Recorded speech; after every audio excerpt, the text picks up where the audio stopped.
Ooga, fucking Ooga, cunts, and welcome to another hand solo where we actually have, well, nerdy shit to talk about. We're not going to talk about anything else. Yes. I mean, unless Schmeckle rolls in here and derails the conversation, and he might. I Again. I might just for giggles. I do that a lot. So do we want to talk about anything nerdy in the news? Because we haven't talked about shit in a while. That is true. Nerdy in the news. I'll tell you something nerdy in the news. The fact that in Red Dead Redemption 2, you can butt fuck another cowboy, and it's like, well, what the hell else do cowboys do? I was hoping you were going to say something like you get to have sex with a horse. I'm like, now that's progressive. Oh no, they just added gigantic horse balls to the fucking thing. So not something I want to talk about. I'm uncomfortable now. Well, hey, the game designers, for whatever fucking reason, wanted to add horse nuts, and if you watch, you can tell what the temperature is about outside by how high or low the horse balls are. I'm like, what? I'd rather not. I'm good. Hey, if I have to go through this pain, so do you. No, I fucking don't. It's just something I'm tired of people doing. If I have to suffer, so do you. No, you don't have to put that out in the ether. You don't have to make me fucking look at this shit or think about these things. You don't have to, but you do. You're sadistic and you're an asshole. Well, I tell you what, just to be non-sadistic and something soothing. It's a tiny sound wave. Oh God, it's so cute. It's so cute. It's so tiny. I like it. Well, hey, you know, I make these weird purchases, and then it's like, that is the tiniest buzzsaw I've ever seen. Holy hell! What the noise is on my end? It's I'm kind of cleaning up my comic book collection, retaping. Well, yeah, everybody needs to. And I tell you what, I just transformed this thing completely with one hand. There's the tiny little cassette that goes in his chest. That's adorable. And it's quite something. It's a teeny weeny little ravage. Oh my God. Oh God. Since I made you uncomfortable with the cowboys butt fucking each other and horse balls, there you go. Mostly the horse balls. Mostly horse balls? All right. It's mostly just the horse balls. Speaking about things that like painful things that might be ending, I heard, and it seems like, and I'm not surprised by this in the slightest, but it sounds like Steven Universe is canceled. Good. And fuck that stupid show. Well, a lot of people are surprised because it's probably the most advertised series out there. It's had crossovers with a bunch of other cartoons out there. It's been heavily marketed as one of the most progressive, gayest shows on television that's gotten away with a lot of things. It's one of the most annoying hunk of shit I've ever fucking unfortunately witnessed actually being watched. Good for me for having nieces and nephews who actually watch that show and go, nope, and just watch fucking Loud House instead. Well, you know what, and I have to say, I'm going to say the exact same thing that I said to this one retarded asshole I used to know who got bit by a snake after he was fucking with it. And I looked at him and said, and you're fucking surprised by this. What were you doing? Were you fucking with it? Did you step on it? Yeah, Bill Burr. Well, the way I put it was way before Bill Burr, and if I'd known that skit at that time, I would have said the exact, were you fucking with it? Question.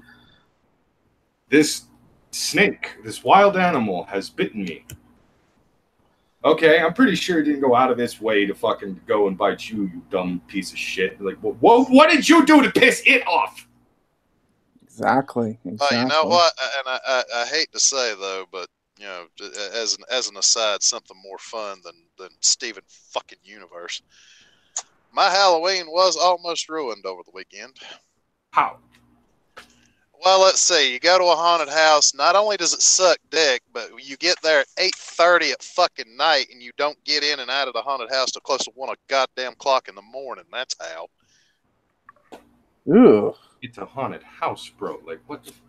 Were you participating in some like low budget house maze thing? No, this one was actually all the proceeds were going to St. Jude's Children's Hospital, which that's a worthy cause. But if you make me stand in a fucking line for a haunted house from 8:30 at fucking night till close to 1 o'clock in the fucking morning, and your haunted house sucks more dick than a prostitute with a fucking mortgage, no, I will shit talk your thing, but. It was all made all better because the very next night we went to a place called the Woods of Terror in Greensboro, North Carolina, and it was epic. It wasn't perfect. I mean, none of the scares were scary. Of course, I don't think a haunted house has scared me since I was 6. But it was well worth the price because they actually had a live band playing rock music out in the waiting area. And they had you guys saw the tweet where I sat in their little electric chair, right? Yeah, I saw that. That was actually pretty cool. Yeah, that was at the Woods of Terror. So, and I took the picture of the little hot rod coffin that they had. So that night made it all better, and my Halloween was saved. Okay. Halloween. How the fuck does your Halloween get like ruined weeks in advance? Because that was my Halloween. I'm not going to be anywhere near a place I can go to haunted houses on Halloween, so that was my Halloween. Okay. Kind of weird. I mean, that's kind of the life of being a truck driver, you know. You have to work to make the money, so. You need to get the money so you can go and get the prostitutes and saki. Or buy or buy a Titans class Tripticon for $50. You could do that too. I'm not saying that's okay. Here's the funny. Why don't you buy a hooker, Brockus? Because I'd rather use my money to get nerdy shit. Yeah, exactly. I'd rather go to a convention and enjoy myself. That is exactly the attitude, and a Titan class Tripticon will last way fucking longer than a hooker, and it's a hell of a lot cheaper. Well, and fair there's enough. a good chance that I'll end up hooking up with some fat chick who's just looking to get dick down at the convention, and I'm just like, well, no. But my friend Semaj here. That's been 8 years. Actually, no, Brockus. What you do is you get drunk and say, "Well, if you're offering." No, I'm done with that side of myself. Well, you know what? I can honestly tell you, with every beer you consume, she loses about 15 pounds. No, she doesn't. She looks exactly the same. I just stopped caring. Well, yeah, that's what I'm saying. You stop caring about the extra weight, and she kind of almost loses 15 pounds per beer you consume. So. No, that's just you. That's all you. If people somehow lose weight when you're drunk, that's fine. No one loses weight when I'm drunk. The reality is still the same. With each beer, fuck it, enters my brain that much more intense. Well, see, I've never been much of a drinker to start with, and having the type 2 diabetes, I'm not really allowed to either. Well, fair enough. Okay, well, that's the thing. So, oh, by the way, since I got you here and there, Magnus, before I forget, I couldn't help but I bought me some little Transformers, little thingies here. I don't know why I did it. Those are the Prime Masters, aren't they? Yes, they are. Those are a phenomenon that just baffles me and delights me all at the same time, because those are a combination of 3 ideas in one thing. They're the headmasters, the pretenders, and the target masters, all 3 combined, because you've got the little tiny headmaster style robot that goes inside of those. And then those are the old shells from the pretenders, if anybody remembers those. You know, where it looks like a person in like a bodysuit or a monster, and you crack them open and the Transformer's hidden inside, and then you can transform that outer shell into some type of weapon. Well, God damn it! God, drop. Gotta be careful. They are a little bit small, aren't they? Oh, sorry. What? Fucking, my hands are too big. You're gonna lose the fucking things if you're not careful. If I'm not careful, I'm losing my fucking beard. God damn. Yeah, gotta watch out. Oh yeah, it's probably my first time seeing this, isn't it? For you, Magnus, there. No, well, what those toys or your beard? My beard. My beard. You wore that beard when you dressed up as the wizard on the last one I was Oh, on. that's true. That's true. I did do that. Oh, Yeah. did you switch the beards for the last one too? I did switch the beards because the last beard was very curly, and I couldn't find the curly one. But I had an open beard. These are all from the dollar store, by the way. That's why they're so cheap. But this one is a long, straight beard. It goes. I kind of like this one a little more. I don't know why. I like it too. It works better, and there's a little slit for me to put food and stuff in.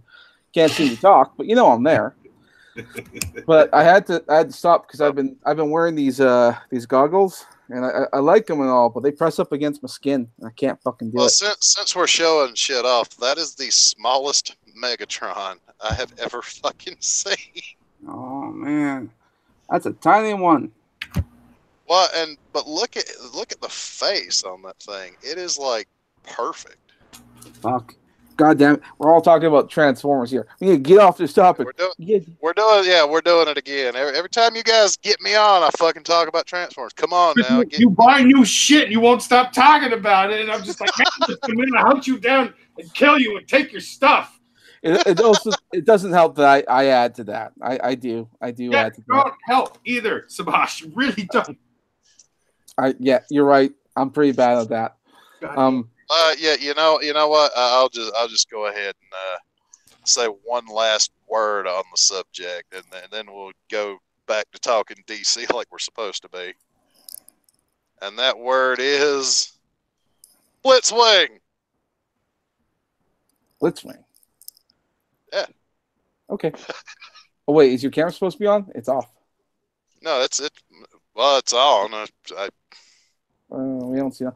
All right. Well, we'll see. We'll see. We said that, and the joke was very funny. I have curiosity because we have never really said. Have either of you guys seen the new Venom movie? No. I have not. I was thinking about doing so over the weekend, but it didn't really work out in my favor to do that. So I will just have to wait for DVD, I guess. Sure. Well, we should probably talk about it briefly because you guys haven't seen it. I've seen it though, and not only that, I'd say that is the only question we need answered is how bad did it suck? If on a scale from 1 to 10, where 1 is it really sucked dick through a garden hose, and 10 is it was the greatest movie ever made. Give us your thoughts, Semaj, on the Venom movie. On a scale from 1 to 10, it falls between a 6 and a 7.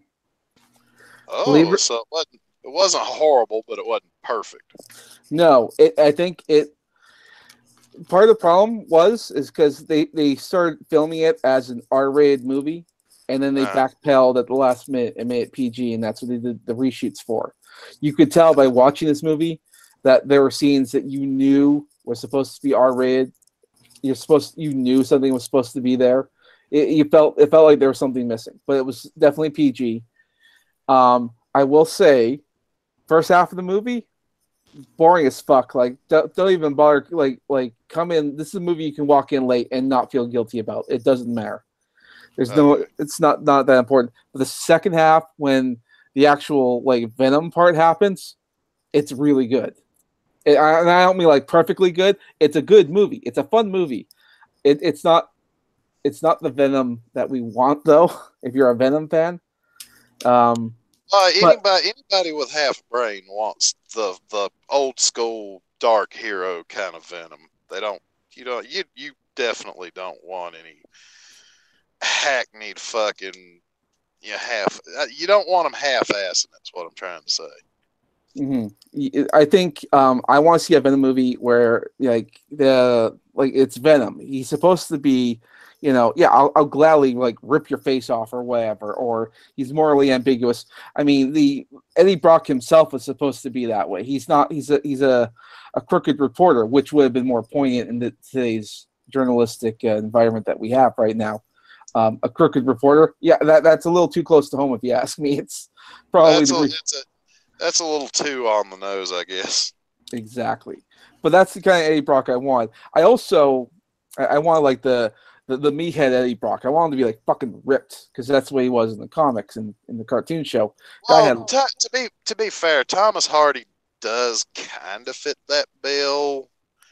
Yes, I think you're right. Also because he is fairly big and he did play Bane in yeah. I mean, well, I guess the real question in all of it is just how well they captured Eddie Brock's personality, or did they just kind of make him the hapless stooge in a way? That's what worries me. A little bit of both. I will tell you, I like him better. I like Eddie and Venom as villains because they're really interesting villains. But because this is a solo movie, they made him into the hero. And it's solo? It's already shit. There is no one else in there. Well, there's like a couple other characters, but they're not really important or whatever. All I'm saying is that they're not the oh, this was one of the characters from the comic kind of thing. Unlike, oh yay, they're throwing in this character. It's more just like, oh well, yeah, that they threw this person in. Okay. They changed some things around with the lore and all that kind of stuff and the placement and all that. It's not terrible. It's not awful. It's not perfect. I think had they just worked with Marvel and did the Spider-Man thing, I think that they could have made a really good Venom movie. But they worked with what they could. And we know, if anyone who knows anything about Sony, you know they have to do that. Because Sony's made some horrible movies. Need I remind you guys about the conversation, the epic failure that was Ghostbusters? Oh, you don't have to remind me of that. I was there. I saw it all. I watched it in theaters. You saw it for it. You saw it in theaters too. Yeah, I saw it too with some friends, and I was looking at my buddies. We're all Ghostbusters fans, and we just looked at each other and went, "That was a movie." Wait, you know what though? I would have pulled the Lewis Black line that he used on Kathleen Madigan at one time. As soon as that movie was over, I would have looked at my friends and said, "Okay, now check the time, because this is the exact moment when our friendship is over."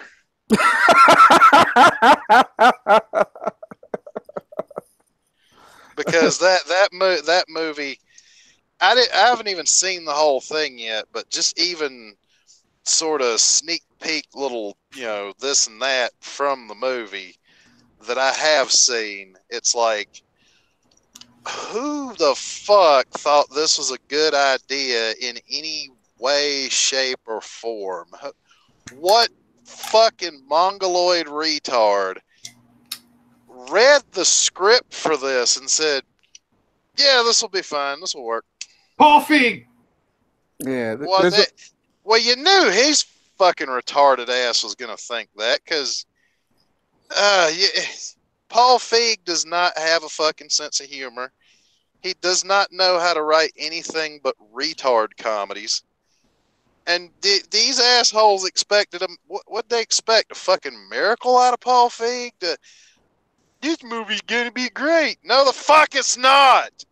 It's not gonna be a good movie because Paul Feig writes shit chick flicks for the fucking Mongoloid Brigade.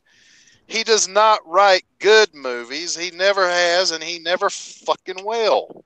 Did you like the part in the interview where he admitted that they had a script, but 70% of the fucking dialogue was goddamn improv? Yeah. Yeah, that didn't work. None of it. None of this is going to work out. Well, it never does when you let these idiots just run roughshod. I mean, the Ghostbusters concept. Well, originally, see, that's why Ivan Reitman was the savior of the first Ghostbusters franchise, because believe it or not, Dan Aykroyd wanted something more like fucking Buck Rogers kind of shit with magic wands, and they hold a seance to banish the ghost or trap the ghost or whatever. And it's like, thank fucking God for Ivan Reitman, because he was like, Dan, no, this is what we're going to do. And that's how we got the original Ghostbusters. And I remember when one of the earlier concepts, it was supposed to be like a science fiction where it takes place in the distant future, but that would have been way too expensive to make. At the same time, I'm like, well, I mean, that might have been interesting. I don't. It might have, but it could have been horrible. Yeah, it could just as easily been horrible. So I'm glad they didn't go that route. With that said, though, Ghostbusters for Sony was an epic fail. They also did The Dark Tower. That was the other one where it's like the gunslinger is going to be black and played by Idris Elba. That was also an epic fail.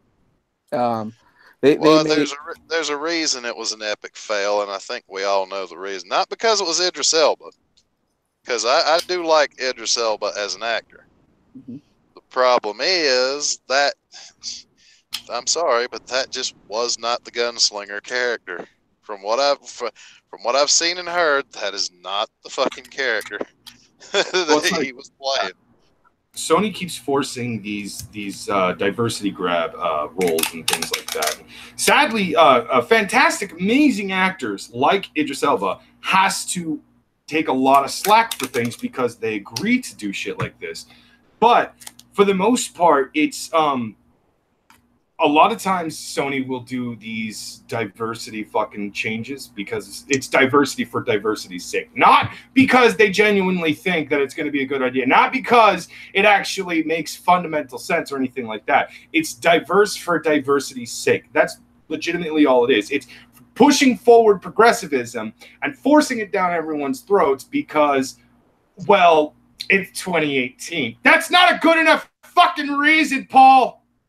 Well, and let me ask the ultimate question. I don't need an answer to the question. It just needs to be asked. How many times and how hard do they have to fail before they finally get it through their thick fucking heads that, you know what, maybe this shit's a bad idea? Look at 2014 to now. They don't learn. They don't care. Well, that's exactly my point, because that's the exact question I'm asking here is how many fucking times do they have to fail that fucking hard before, the whole idea of exactly what there's a reason why Jeremy Hambley has that whole saying of get woke, go broke. He's not saying it as a fucking joke. It's the truth. Get woke. And you might as well just go ahead and decide, yeah, we just don't like money anymore. We don't fucking care. It's money. Who needs money? I mean, we only spend millions of fucking dollars making these fucking movies that no goddamn body wants to see, and we keep acting like people are just flat out just fucking assholes because they don't want to see our shit goddamn movie. Sooner or later, they're going to have to realize, you know what, maybe we should just shut the fuck up and quit. One of the things that's the most frustrating about that is that these people will turn to someone like myself, you, or even Semaj, and we will get those titles of rapist, misogynist, sexist, racist, things, the buzzwords that get flung around like monkey shit all the fucking goddamn time. And we're just fans of stuff that really are raising our hands going, can you stop, please?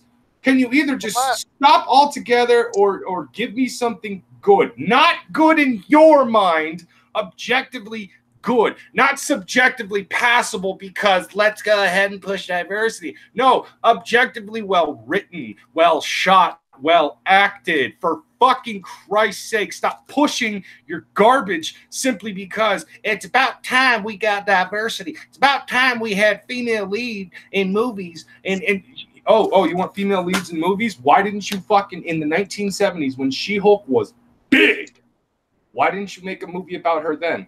The fucking Hulk TV show was huge. Didn't do shit about it then, did you? No?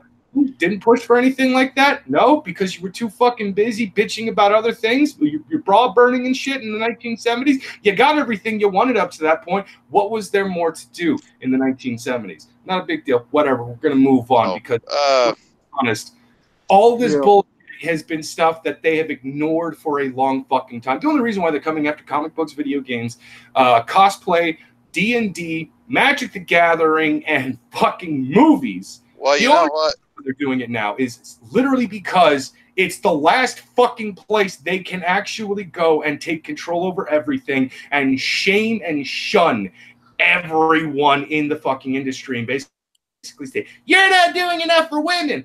Fuck you. We did more for women throughout the last 40 fucking goddamn years than you have in 2.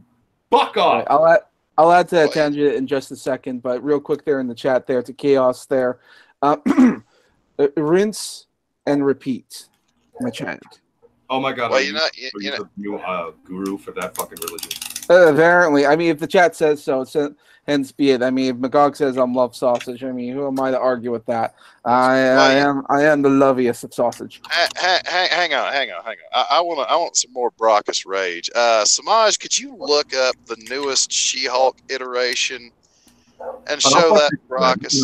No. I already know about the newest fucking She-Hulk, how she looks like a goddamn man, how they've basically taken the essence of her character and completely pissed all over it because women can't look like women in comic books. Men can't look like men in comic books. We need to make them as gender neutral as possible because there's like 7 people who read comic books that are gender neutral identified.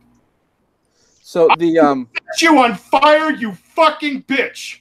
Couple issues there with She-Hulk. One of which being is that in some of the comics she not openly, but they never actually said it, but she's gotten so close to having a lesbian kiss with a few other like female characters. I'm like, okay, you clearly want to do that, but you're just not calling it that. I don't know why. Second problem is that they're just calling her Hulk. All right, and she's great. I'm like, hold on a second. You've been She-Hulk for a long time. Why are you doing that? On top of all that, there's already a character who's taken the mantle of Hulk. That's Amadeus Cho, and he is now the Hulk. So so when you say Hulk, which one are you talking about? You're just gonna keep like I want to see a panel where someone's gonna say, "Don't worry, the Hulk is on his way," or the Hulk's on its way. It's like, which Hulk? Which Hulk? The really intelligent agent that actually solves problems, or the bitch on the rag 24/7 who basically looks like, well, she should have a dick between her legs, but surprise, surprise, doesn't actually have a dick between her legs. I think the second one. Kill me now. I think the real problem would be if they see a silhouette in the air of something coming through, something big, honking, muscular kind of thing, and they try to surmise from the silhouette. They're like, it's a Hulk, because you can't tell the gender anymore because they've made her so fucking beefy that she looks like a man. And I'm like, what are we doing here? Aren't these the same fucking retards that bitch about erasing women and other retardedness? Women? I mean, women don't exist. What are you talking about? They are fucking erasing women themselves and then claiming that we're doing it, and it's like, you know what? No, fuck nuts.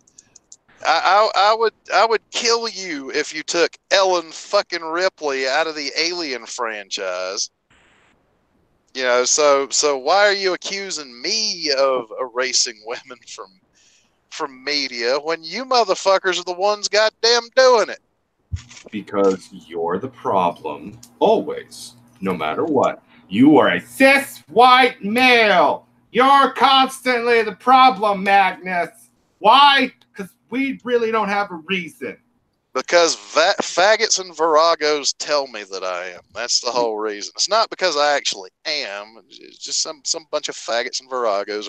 You're the problem, Magnus. Well, yeah, well, go fuck yourself with a cactus. Well, and the saddest thing about tape on my comic books usually like kind of keeps me calm. It is not working today.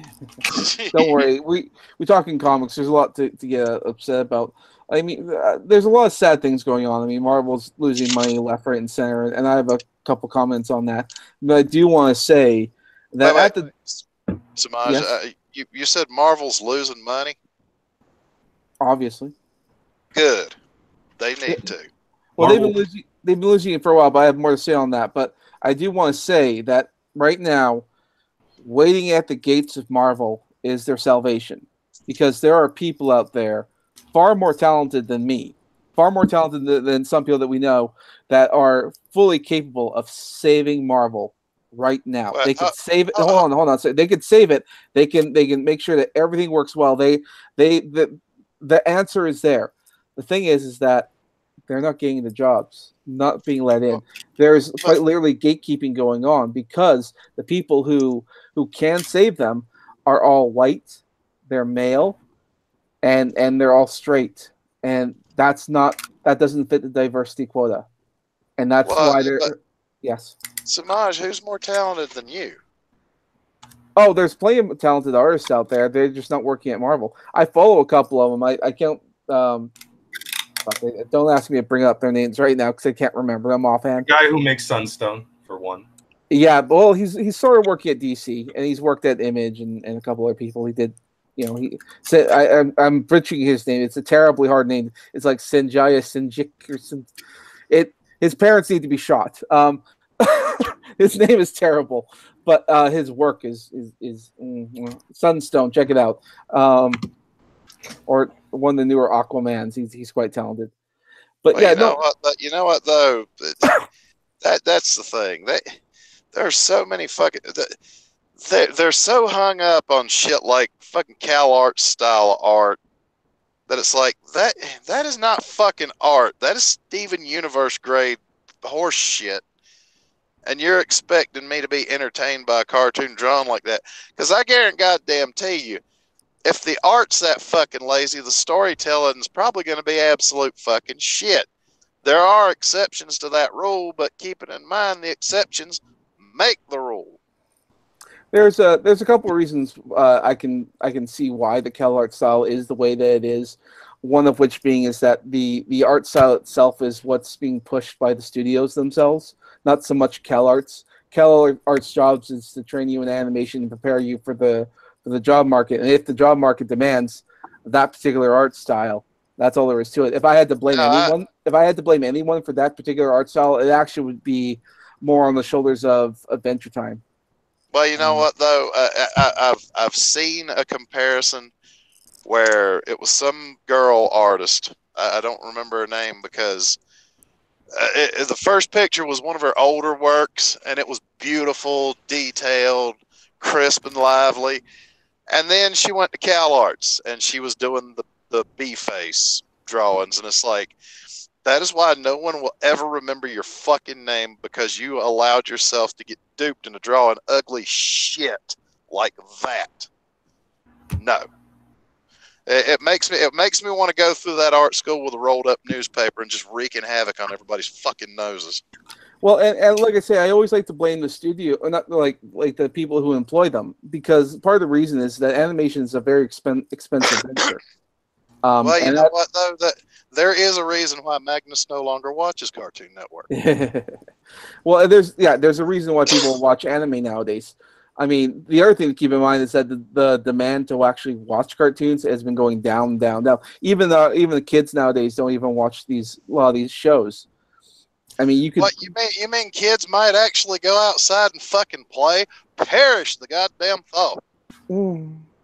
Yes, no, kids will go out and play, and that's kind of a good thing. But at the same time, it means that people out there whose job it is to make cartoons and make animation, they have no jobs. And they have to keep jobs, and so they have to keep jobs in the only way that works, and it's this particular art style that does it. And it's a sad state of affairs if you work in animation.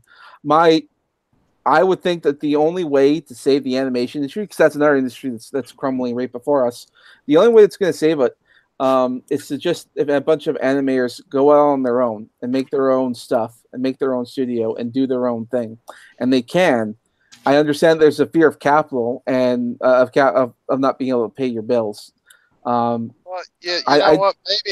Maybe if these assholes actually did good artwork, they wouldn't have to worry about being the whole starving artist trope, because it almost feels like they've been duped into if you quit drawing well and start adopting this shitty art style, you'll become famous and people will love you, and it's like no, people will hate you forever. Deal Will in the chat says like Gulf City. Yeah, I do kind of mean like Gulf City. It's a nice cheap way of doing animation, but the problem with that is that you do have to focus on your story because the quality of the animation isn't there. In which case you have to focus on the quality of your writing and your performances. Some people don't have that as a capability. Some animators don't have that kind of personality. All they have is their animation. Well, you know what? Let's go to some shit cartoons that were actually well written or funny. The first one that comes to mind for me is Aqua Teen Hunger Force. That is both the answer and the problem, in my opinion. I think another example is like South Park. The reason is that these shows are done on the cheap and they do make a good bit of money. Whoa. You're trying to say that Aqua Teen Hunger Force is cheap? Yeah. Well, of course it is. Fuck you, Prime Man. But look, you clearly spent very little capital on this. You put very little about money in there. You got nothing to put in. They got another show in there. You got fucking nothing. I can't do this. Fuck you. Well, see, the funniest thing though about Aqua Teen Hunger Force is, yeah, it was done cheaply, but the animation wasn't the focal point. The fucked up stories and stupid shit they did was the focal point. That's what made it so goddamn funny. And you're right, but then like that leads to the part of the problem, because to animate that, you only need it's only a couple frames of animation. You put that on a loop, and then you can just sort of make it work fairly easily with very minimal effort. Which that means if 10 people come out of animation school and there's only a handful of jobs, I mean it sucks for you. I actually know a few people who went to animation school and it meant nothing. They wasted their time. There's literally no work out there for them. So I know a girl right now. She's working at a gas station. I mean, she's in debt. She went in and studied animation. There's no job out there for you. So. Well, but keep it in mind, it's easy to get away with making a cheap. I mean, for fuck's sakes, look at what was it, C Lab 2021? Mm-hmm. They took an old cartoon and basically just recycled the already there animation from it and made it a show that was fucking hilarious. Yeah, I mean, Semaj, if you want, you can get a hold of your friend, and me and you can work on scripts, and we'll just do an abridged fucking thing. Like we will join the ranks of Team 4-Star and shit. If we have to, I will sacrifice my voice and the various fucking ranges I can actually do with it, just for the entertainment of you, the people. All you need for something like that is you need an editor, because the animation's already done for you. Well, hell, if you want a good example of somebody doing animation on the cheap and making it fucking hilarious, go watch some of Red Robot's. God, what was it? Was it Tits? Travels in Tumbler Space. Yeah. He would take animation from fucking like the old animated Star Trek cartoon, and when he introduced my character, it was that scene with the space truckers from Cowboy Bebop, and he made these fucking hilarious little short cartoons with us just using our voices and saying stupid shit. So, I think I was gonna say, thinking back to older shows that were, you could say more manly in a lot of ways. Like I think about like the Batman animated TV series. I thought that was really good. Batman Beyond and all that. Justice League had a very strong art style. You had things like Mass, Transformers, He-Man. A lot of that had that style, and they substituted more kid-friendly stuff. And I think part of the reason for that is because a lot of censorship came in there. There's a lot of worry that cartoons were too violent, and the concerned mothers group came in and they ruined a lot of that for a lot of people.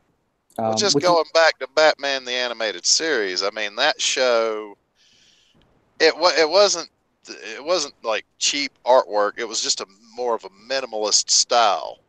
You know, not very heavy on detail, but they made it work so well with the style they used. Well, a lot of what you do in this kind of stuff is a balancing act, because you have to try and Brockus. Oh yeah, you're taping. Never mind. I'm trying to remember what the fuck you were doing. I'm gonna mute myself because I keep forgetting to. It's okay. So it's a lot of it's a balancing act between, can you make something that's affordable, which is minimalist art style, that's affordable, but still be recognizable enough to be entertaining, which is the balance in a lot of animation stuff. I think like the Batman animated series was a good blend of that. They knew what they did. Even the background's very minimalist. It's like a light airbrush of a square, of a wall, of a this and that. The backgrounds are also fairly simple and easily recognizable, which is good. It worked for what they were doing, and even a lot of and just the fact that they kind of made it in the minimalist style, but they also threw a lot of I would almost say like 1930s noir into the. I mean, if you look at the cars, it's like that is not a modern automobile. The only one that even remotely looked fucking modern was the Batmobile. Like one of the things, I think like the Batman series came out after the Tim Burton movies, which I grew up watching, and I love the Tim Burton movies, and that cartoon was very much reminiscent of that. So it was a very I thought it was a really good show for its time. But I also had to say, like, what currently in like American television is of that more mature art style. I think about things like on Netflix, like the Voltron show. To another extent, the Transformers series. Not this new one. I don't know if you've seen this new Transformers cartoon. It's very Transformers Cyberverse. Don't fucking get me started. It's very bright. Grimlock is not supposed to sound like William F. fucking Buckley. I know, right? I see that. I'm like, Grimlock smash. He's like the Hulk. I like him. He's so simple. That's why we love him. But yeah, prior to that, we had Transformers Prime. Very manly. Actually, and the Transformers Prime started the aligned continuity, which included Transformers Prime, which came out in 2010. It included the War for Cybertron games. Fall Cybertron, War for Cybertron. Well, I'm just saying it, just put it out there. Well, let's not get too lost in the stuff. You and I can talk about. Well, if you let me finish naming them off, we'll be done with it. We can move on. All right. Started with Transformers Prime, then it was the War for Cybertron, Fall of Cybertron, Transformers Robots in Disguise, and even fucking Rescue Bots. And now they're moving out of that with Transformers Cyberverse, and it's like the aligned continuity was going great. What the fuck are you doing? Okay. But there again, look at this guy. Can't even get word in edgewise. God damn it. See what gets me though is Transformers is a perfect example of it, and so is Batman in a lot of ways. The way they keep rebooting properties, which they're popular properties to be sure, but like Batman, how many TV shows has he had?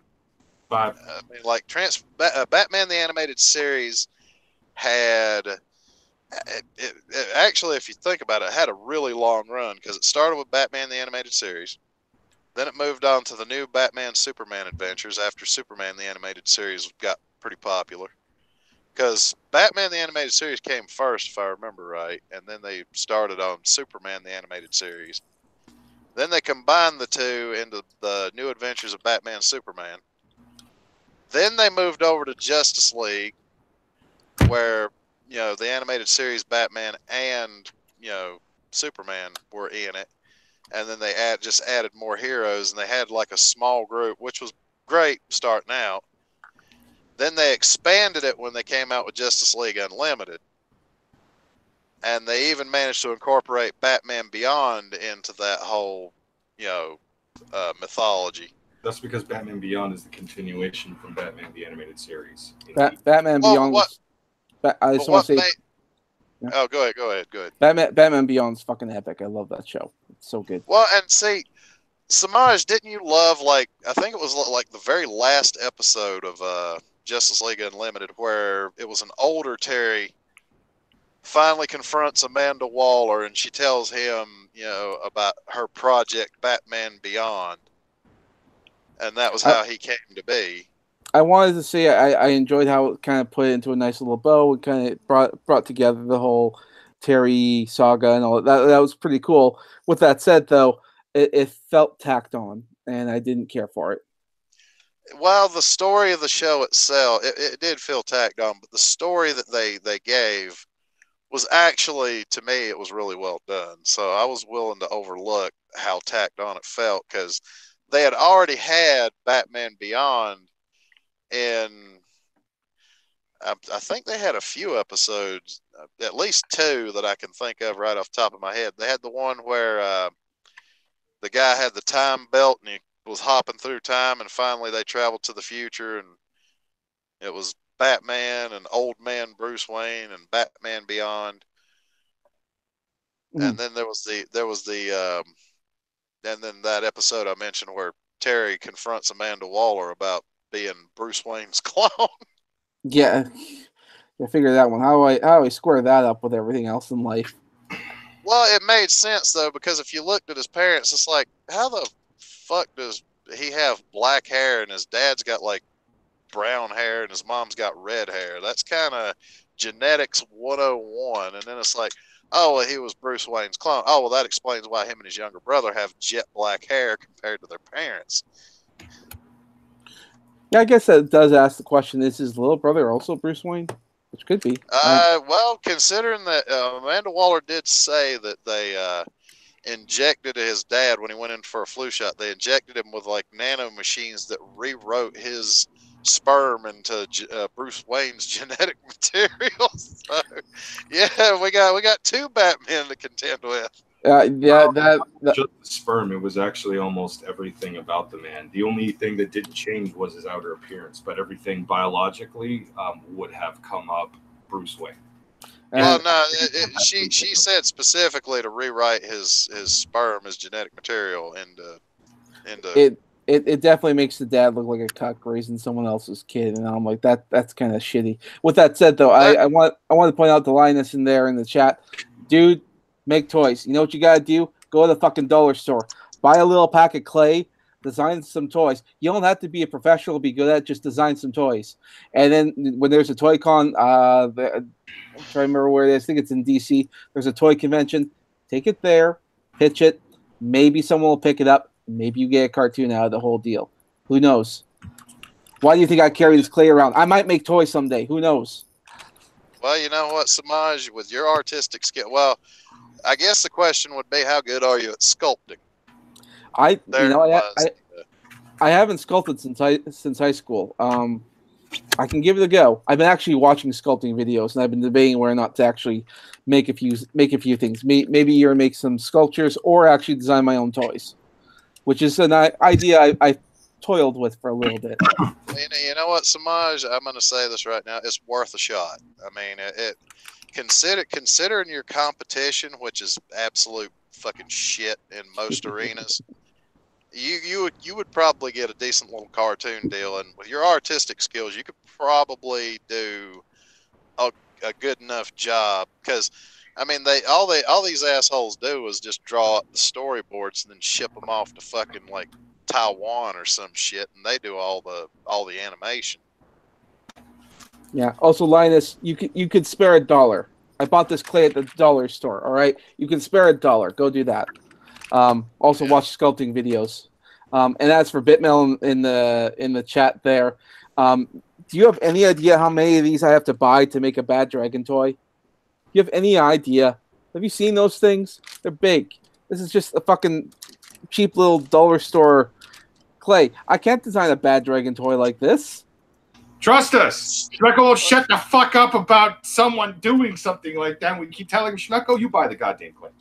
Well, I tell you what though, considering how that fucking with collectors, Transformers knockoffs are bigger than blowjobs, you could probably just do that and make money off of it. That's true. I've actually been seeing people, even if you don't make toys, but you can make accessories.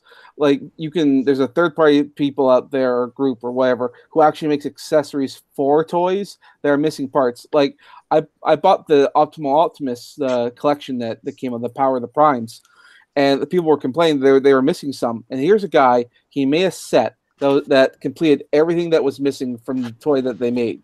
Even I want to order those things. He sold out. Oh, shit. Semaj, have you ever even been on eBay and looked up just upgrade kits for even knockoff Transform? Fuck, I bought a 12-pack of Energon cubes that are scaled for Masterpiece Transformers. So there you go. Oh my god! Yeah, I've seen some of the stuff that people make.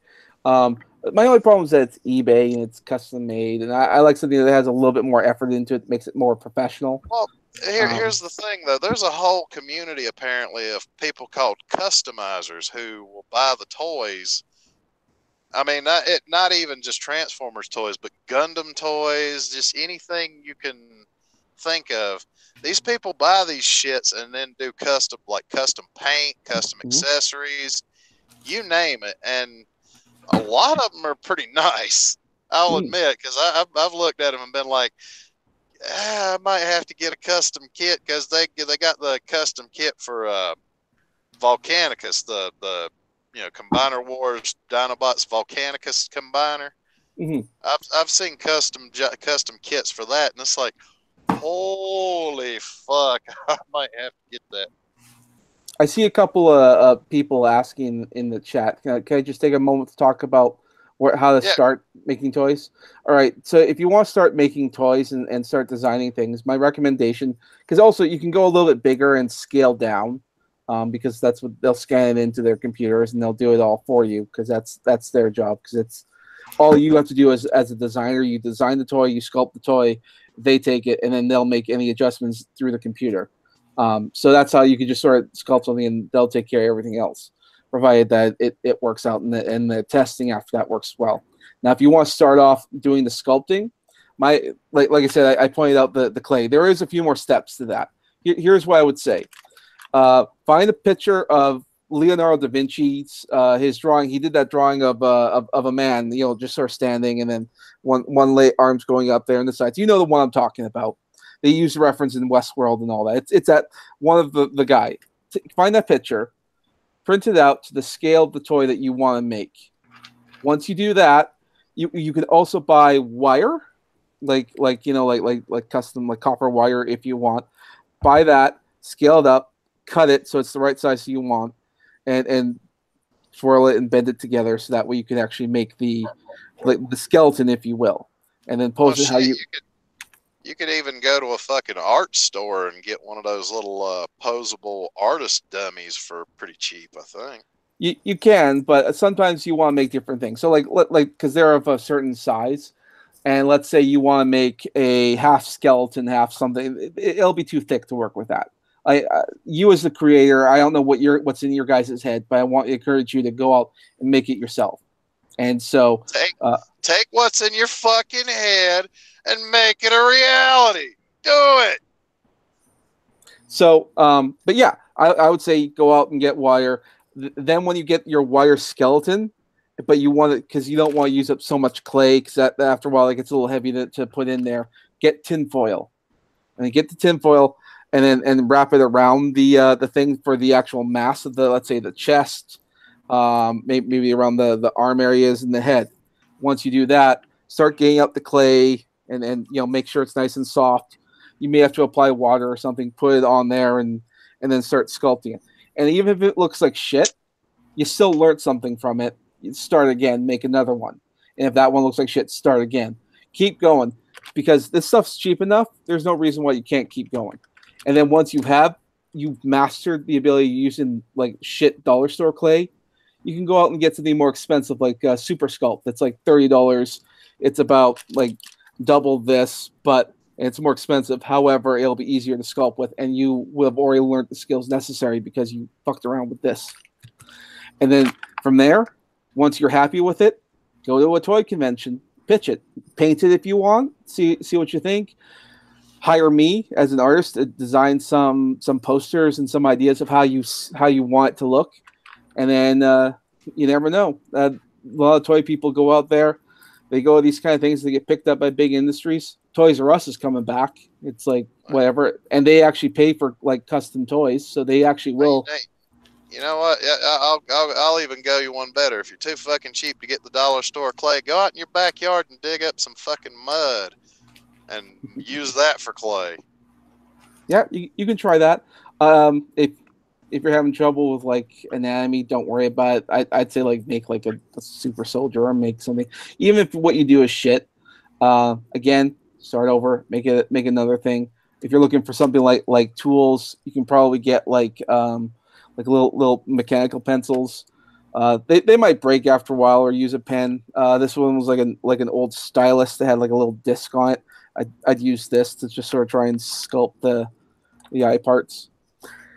And yeah, give it a go. Pitch out your idea. There's no reason why you can't make your own shit.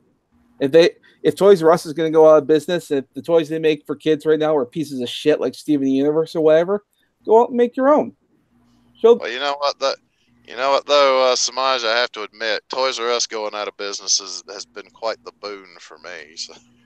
Well, Toys R Us going out of business, and then subsequently coming back as Jared's Toy Box. I don't know if you heard this. It sounds like they went out of business as an excuse to fire the majority of their staff. Well, you know what? That would not surprise me in the least. Because see, I remember when Toys R Us first came to my neck of the woods. That was exciting times, my friend. But that was back in 1980, I want to say 85, maybe. Because the biggest thing I was looking to get when we went there for the first time was the original Skyfire toy, Jetfire, whatever the fuck they called him. I think on the cartoon it was Skyfire and the toy was Jetfire. So. Yeah. Hey, you know, one of the things you guys could always do if one wanted to make their own stuff is to find something that was really fun back in the day and just make your own thing of it.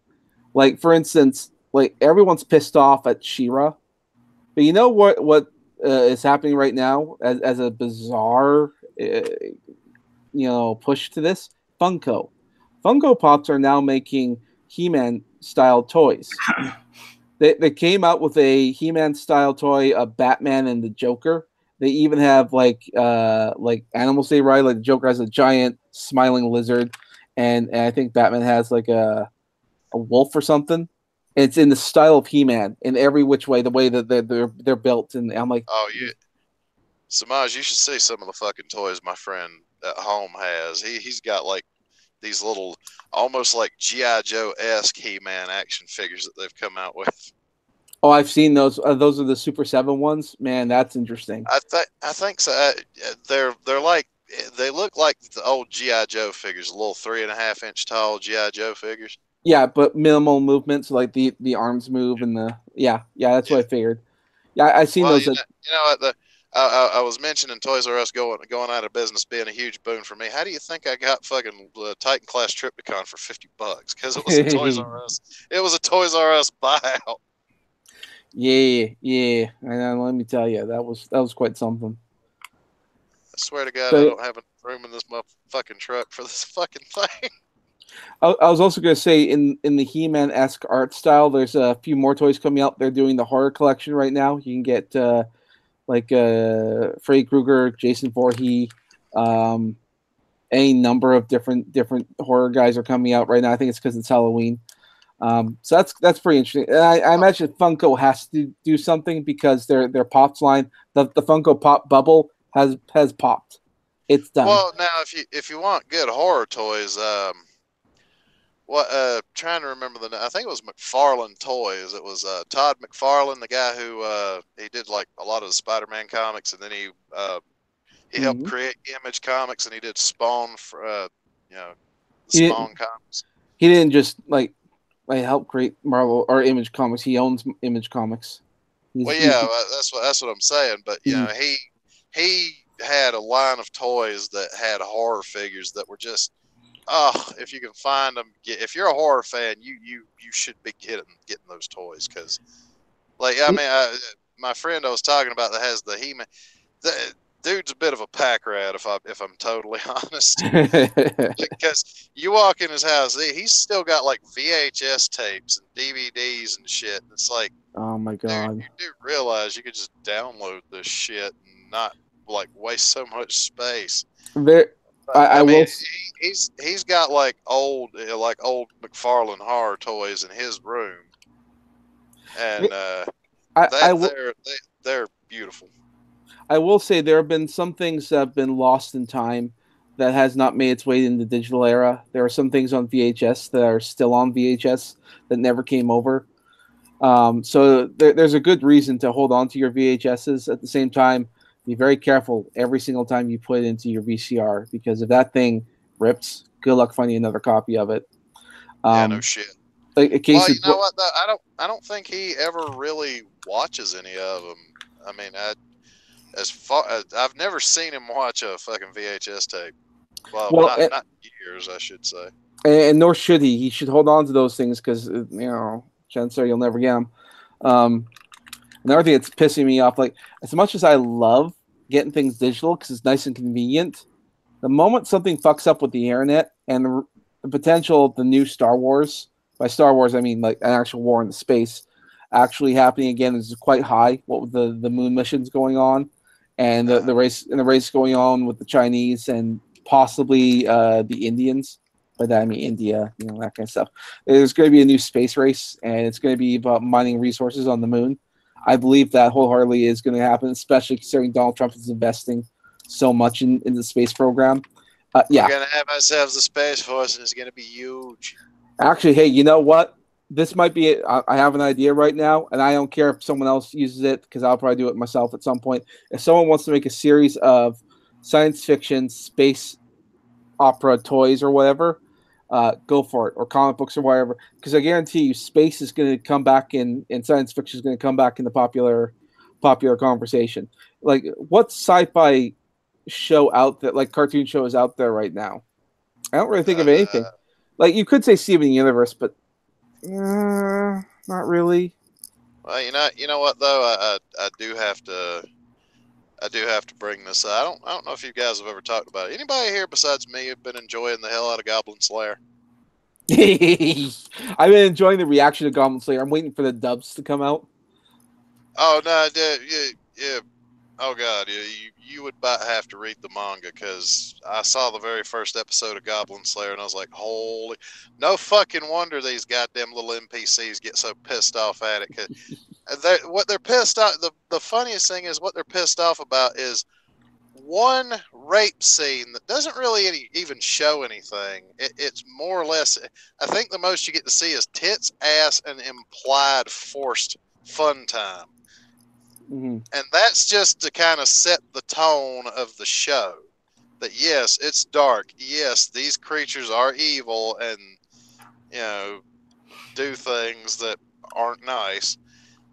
But that's to set up the fact of and they go into characters' backstory like a little bit later on in the show, but they only give you bits and pieces at a time. Oh well, that's kind of why he's so fucked up.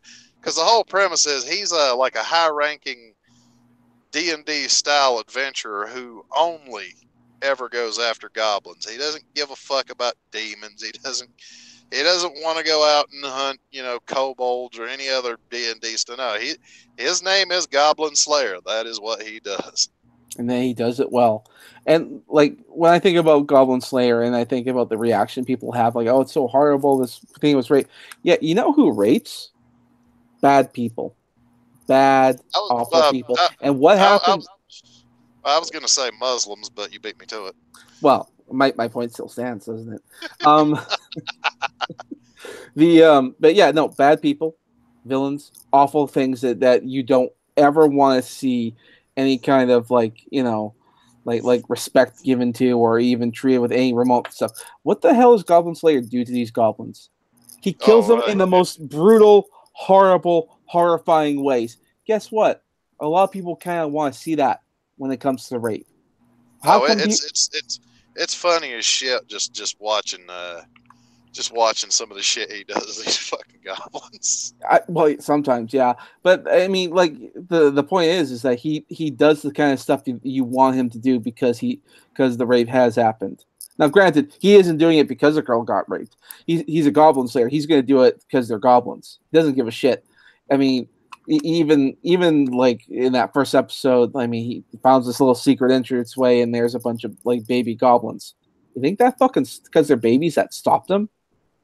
Well, and the funniest part is if you really kind of, he doesn't go through sort of the hero's journey, but the little priestess girl that he saved, she's the only survivor of that group where the chick gets raped and the magician gets stabbed with a poison dagger, and they just rip the fighter to fucking shreds. And the little priestess gets shot with an arrow, and that's kind of the extent of the damage she takes. But it still kind of gives her that, she's got that terrified look of, oh shit, we fucked up.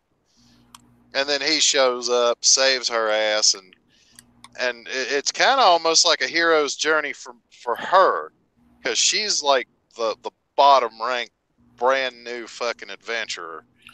Yeah, I think you're absolutely right about that. That's the part that bugs the shit out of me about these fucking NPCs losing their nut over the fucking rape scene, because it's like, you do realize you're watching this young priestess who is just now finding out about the true horrors of the world. Now she's hooked up with this dude who knows the true horrors of the world, and he is dealing with these fucking little pest goblin motherfuckers, because nobody else will fucking do it. I wouldn't be surprised, like, towards the end of the series, she turns out to be, like, she ends up becoming, like, some sort of holy paladin who will go out and spread righteous fury on goblins and be just as much of a badass as Goblin Slayer. I can see her just sort of, like, fuck it, I'm gonna fucking kill you. Well, the funny thing is, they have, like, 3 other adventurers join them, like, about 6 chapters or so in. Mm-hmm. Who are all just as high ranked as Goblin Slayer is. And then the little priestess, she's the only one who, like, so far in the parts of the manga that I've read, she's only up. There's like 10 ranks in the Adventurers Guild there, and she I think it's about 10 chapters or so in, she finally makes it up from rank 10 to rank 9 just from traveling around with Goblin Slayer and these other 3.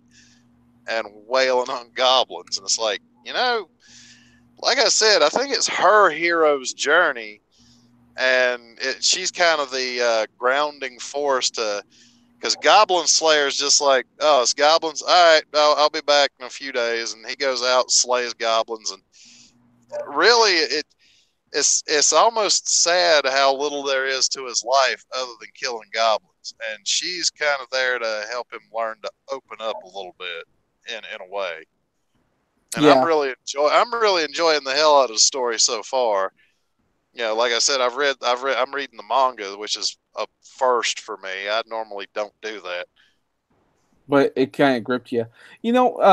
Linus said in the chat there that Alpha Lead would have been banned if it was released nowadays.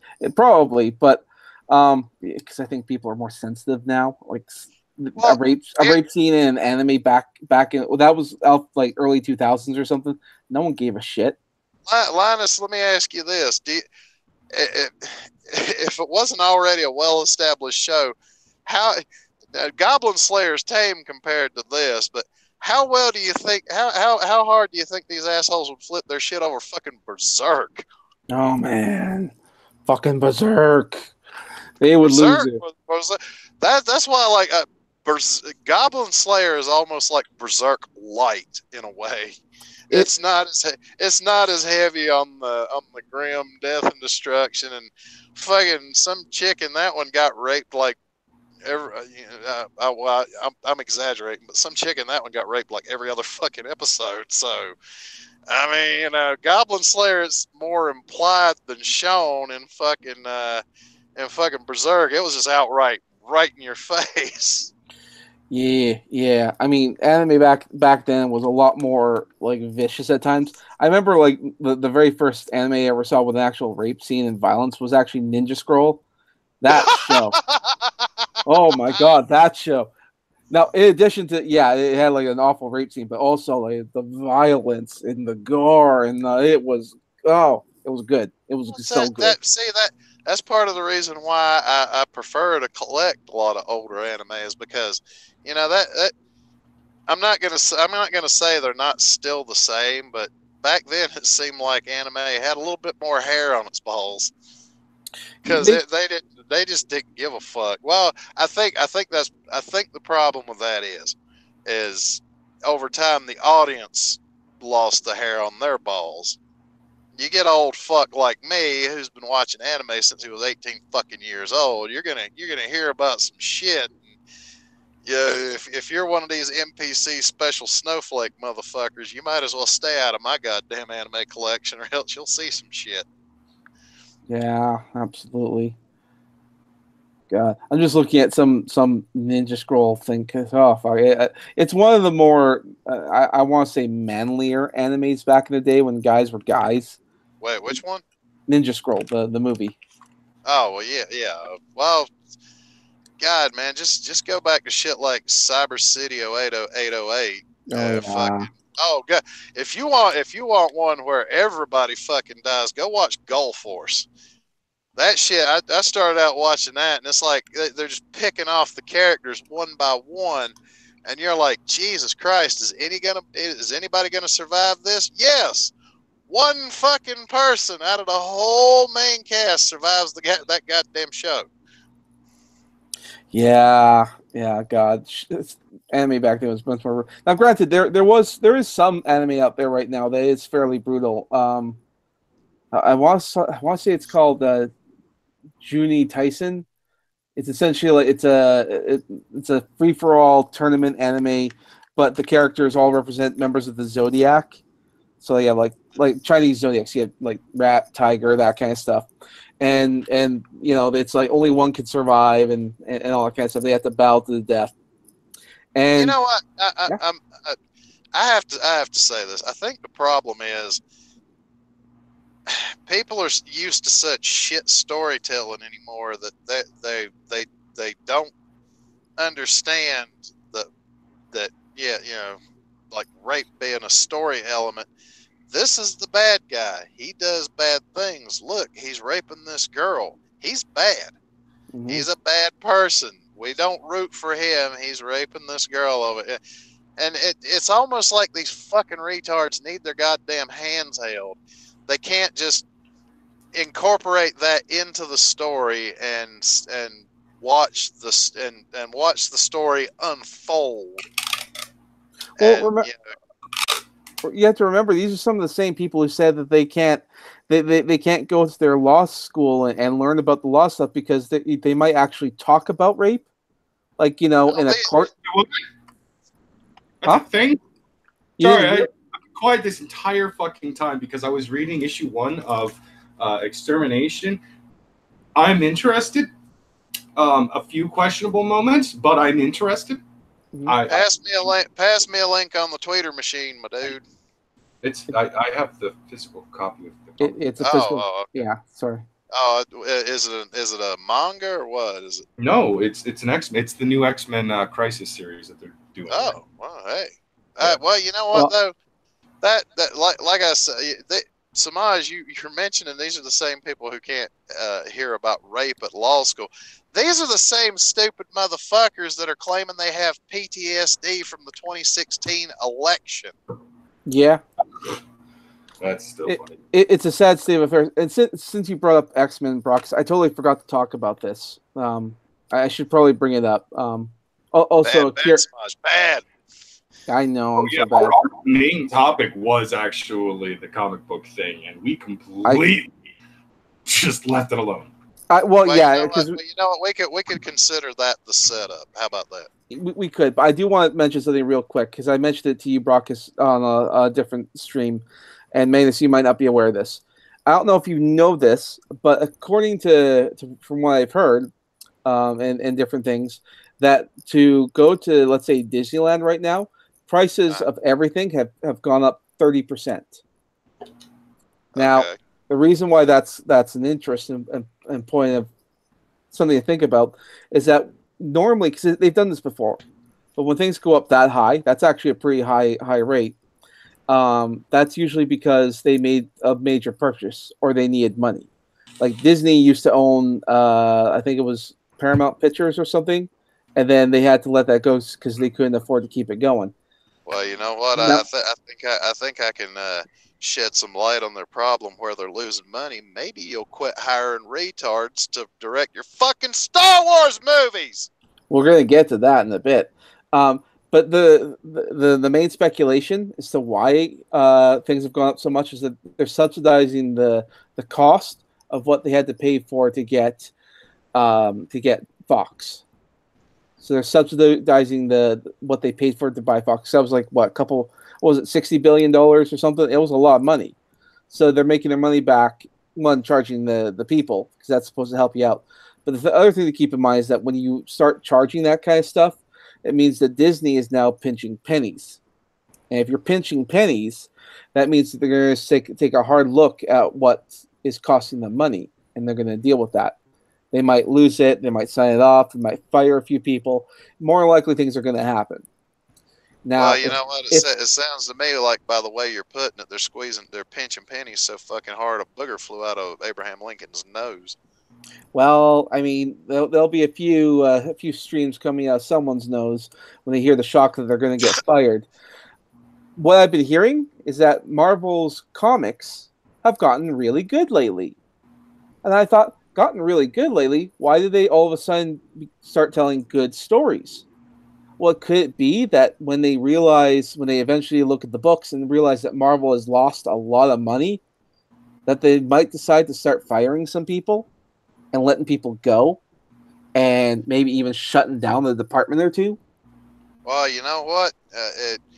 This would be the time then to go and have a deep, hard look into which one of the retard crew has been fired from Marvel Comics. Like, you know, look, check and see if Mark Waid still has a fucking job. Check and see if Mags Versaggio still has a fucking job.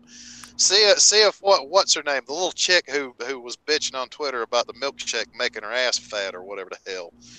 Go check and see if she's still got a fucking job. Maybe Disney has finally decided, you know what? These people are more of a fucking liability than an asset, because they keep shit talking the fans who keep telling them, hey, quit writing shit stories. Oh, well, you're just a bigot and a misogynist. Blah, blah, blah, blah, blah. No, shithead. We want to read good stories, and you write like a 4-year-old on acid.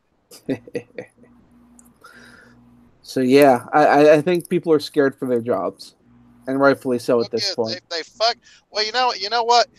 The way Marvel has let them go, it would be like if the company I work for, driving a truck, was letting it slide a little too often when people get into traffic accidents and shit. All they're doing is costing the company money.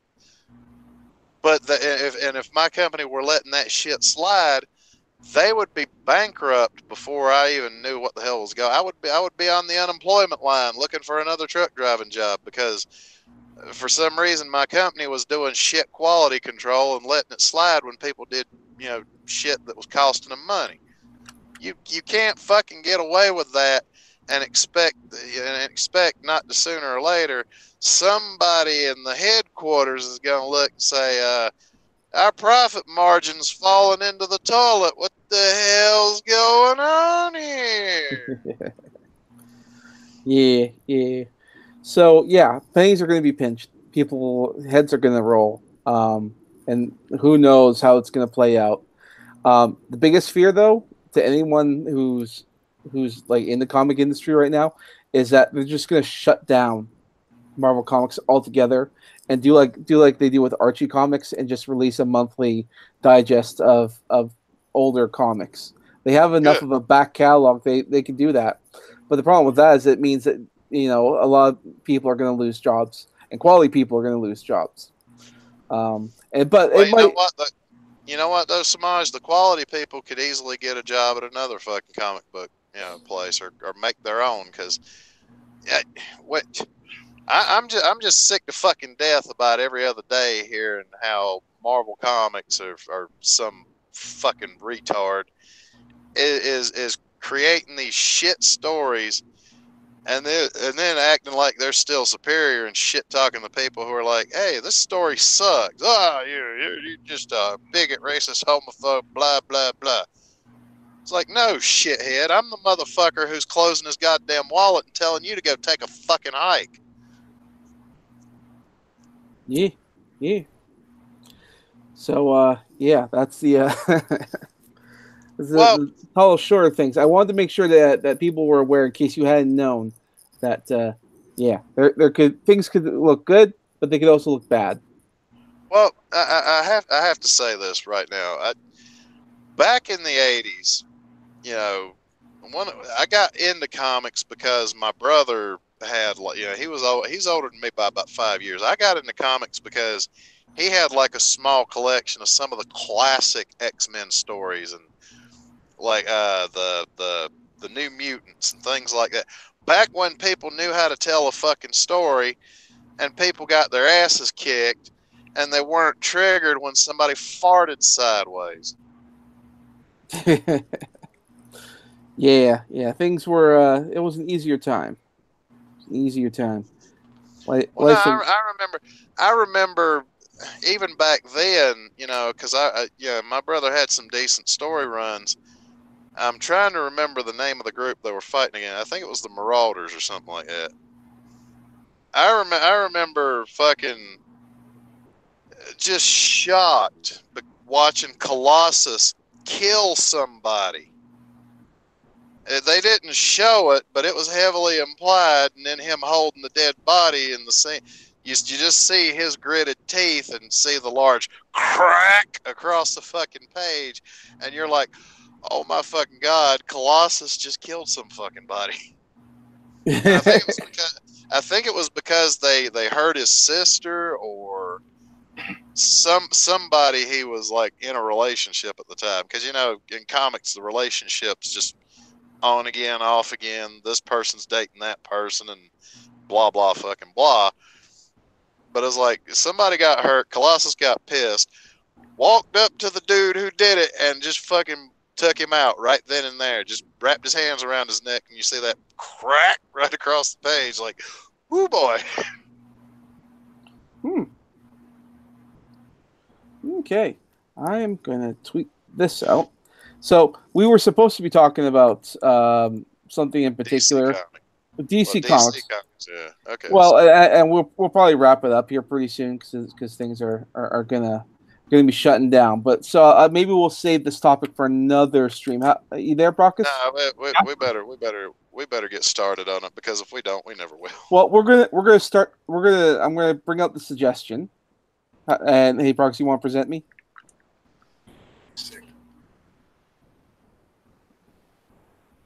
All right, I just tweeted this out. So to all of you there, you've heard us talk about animation, anime, the problems within the industries and whatnot. And so I thought maybe we should do something to be a little bit more creative and do our own spin on things. Let's just create along with just critique. So I went out and I bought something I thought was kind of interesting that I invite guys here on the stream right now and anyone in the chat to give up their suggestions and anyone on Twitter. And we'll probably go in more deep with the ideas on a future stream. But DC Comics released 3 blank comics that you're seeing right now on the screen. It's a Superman, a Wonder Woman, and a Batman comic. These are 12 pages each. There's nothing in them, just blank paper. I was thinking that we here on the stream, people in the chat, and on Twitter, if you like to make a suggestion, help us create a comic book. Help us create a story. We're going to stay within the format of a Superman story, a Wonder Woman story, and a Batman story. and that no crossovers, no nothing, self-contained stories that yeah. I have an idea for a Superman comic if you want to do one that's really, really fucking juvenile and stupid. Oh, I mean, maybe we can. I mean, we'll fire some ideas out there, get the ball rolling, and see what people think. Well, you know, we could have a short Superman story where the Joker slips some kryptonite into his hot wings, and he's looking for a bathroom to take a super shit. that could be. Although I imagine he'd be shitting out blood. You'd have to have it like that. God, there was that one Vegeta animation where he goes Super Saiyan trying to take a shit. well, I mean, that's an idea. We could do something like that. But whatever ideas we come up. Like I said, that idea was just to be purely juvenile and stupid. Well, who knows? Maybe we can. Maybe we can come up with how the Joker would elaborately do something like that. It could be, because these aren't the only blanks. I could go out and buy another one. Maybe do some. But we got to fit into 12 issues. You got to make it work. You got to tell these stories. I just thought, hey, let's sit down and do something like that. Make it be creative, and I'll actually draw it. I will draw the comic. We'll have to come up with the story. Someone else is going to have to keep track of it and write it down, and then tweet it out to me or message me or something, and then I will. 12-page Wonder Woman comic. Wonder Woman has to make a sandwich for Batman. Oh my god, we totally could. Oh boy, this will go so bad. This is the kind of shit we need, because it would go back to sort of the like if anybody remembers the Marvel What the Comics, you know, the title, the main title at the top was What the ... exclamation point. And the whole premise was like parodies of their own superhero stories. That just so we could be assholes, just completely juvenile and retarded, and come up with stupid fucking stories to to make these comics. We could do that if we wanted to. We can make it completely juvenile, completely silly. The problem, though, you know, I bet though, if you did make those comics, they would probably be bestsellers, just because, you know, like we don't give a fuck about PC culture or any of that stupid shit. That we would probably make you would probably make a shit ton of money off of it, and I would just be happy seeing a stupid Superman story where he has to take a super shit. Well, I wasn't planning on making any money off of this. This is strictly for fun. Strictly for fun, where we can make whatever we want. But I would like to keep it in the grounds. I want to show that we can actually make something out of this. And if we want to tell a funny story, we can. We've talked about all kinds of various different things, and we got off the rails a lot. However, there's no reason why we can't, because there'll be more streams. We'll talk more. Who knows? Well, maybe, what, though, if you've got a couple of each one, do some serious stories, and then save the stupid stories just to, you know, like your own personal, truly, because I mean, honestly, I would probably say, if you do a Batman comic, do something that's like sort of an homage to the Long Halloween.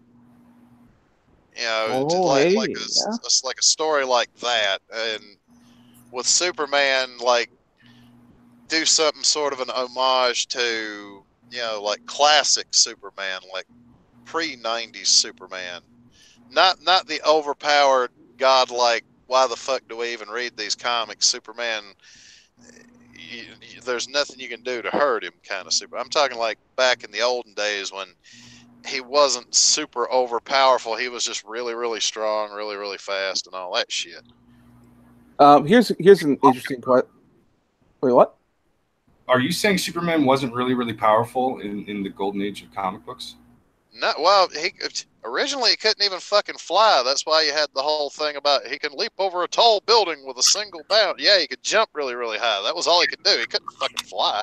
Yeah, but you are still forgetting the fact that shortly after the 1940s radio show, he started flying in the comic books, and from there, the writers would consistently come up with a new superpower for him, like almost monthly.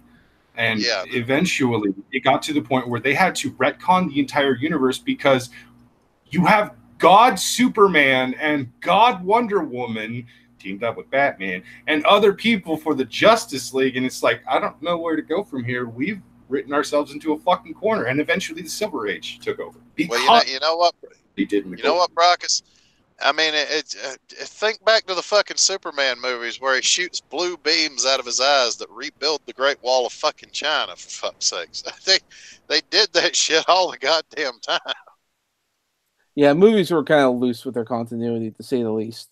And who knows? Maybe we decide to do that. Maybe we want to do a not as powerful Superman. We could tell a more low-key story with him. Why not? Well, that would probably be. Well, see, if you tone Superman's powers down, not like incredibly far, but if you actually add stakes to the story, where the audience even just gets the notion of holy shit, this Superman is like not godlike powerful. There's a chance he could actually be killed by the fucking bad guy. That makes for a more compelling story in my book than you know. I mean, what do you do? Just villain of the week has a nefarious plan to destroy the universe. Well, a lot more. Superman just cracks his toe, and all of a sudden, the day is saved. Well, I know that with a lot of Superman stories, the villains have to get more and more like epic. They're much more cosmic. I mean, you look at someone like Lobo, pretty good foil to Superman.